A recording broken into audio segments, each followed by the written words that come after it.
Good morning. I'm Pastor Havilah Forgy, and I would like to welcome you virtually to Mount Cross this morning, though I am not at Mount Cross. I am on the streets of Tacoma, and I've had a fantastic morning doing some networking and met some people that are super interested in our transitioning housing and future reconciliation, religious trauma ministry. More about that later, because today we are in the Gospel of Mark. And we are in this very brief moment in Mark's gospel where he talks about Jesus being driven into the wilderness. This is Mark chapter 1, starting at verse 12. And once the Spirit sent him out into the wilderness, and he was in the wilderness 40 days being tempted by Satan. He was with the wild animals, and angels attended him. And that's it. That's the end of the story in Mark's gospel.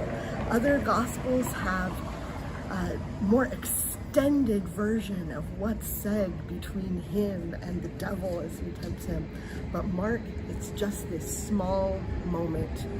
And the Spirit drives him. Remember, the Spirit in the Gospel of Mark is just this very small moment that's only heard by Jesus.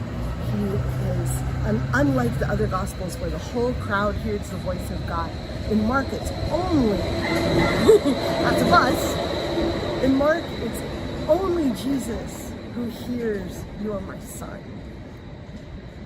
Then the dove descends and goes into Jesus. The Spirit descends like a dove, goes into Jesus. And immediately this Spirit drives him into the wilderness.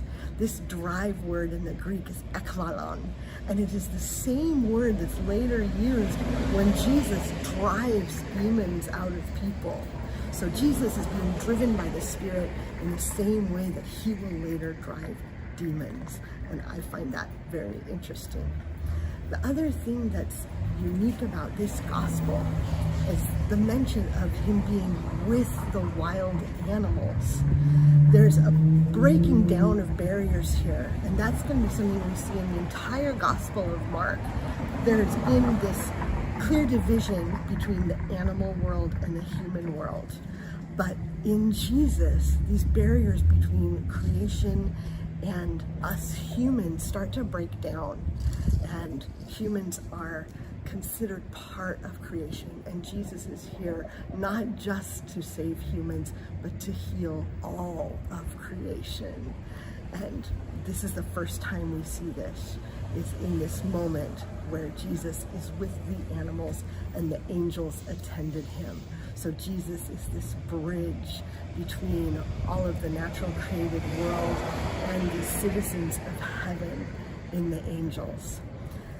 In Mark's gospel, we're not given details about Jesus' temptation. So Mark invites us to understand in Jesus' temptation all the ways that humans are tempted. He's uplifting the humanity of Jesus and allowing us to use our own imagination, our own trials, temptations, and difficulties, and inject them into this text. That's it for this very small bit of Mark's gospel. Hope you're enjoying the Mark Geek Out with me. Obviously, we're still in chapter 1, so it'll be a while.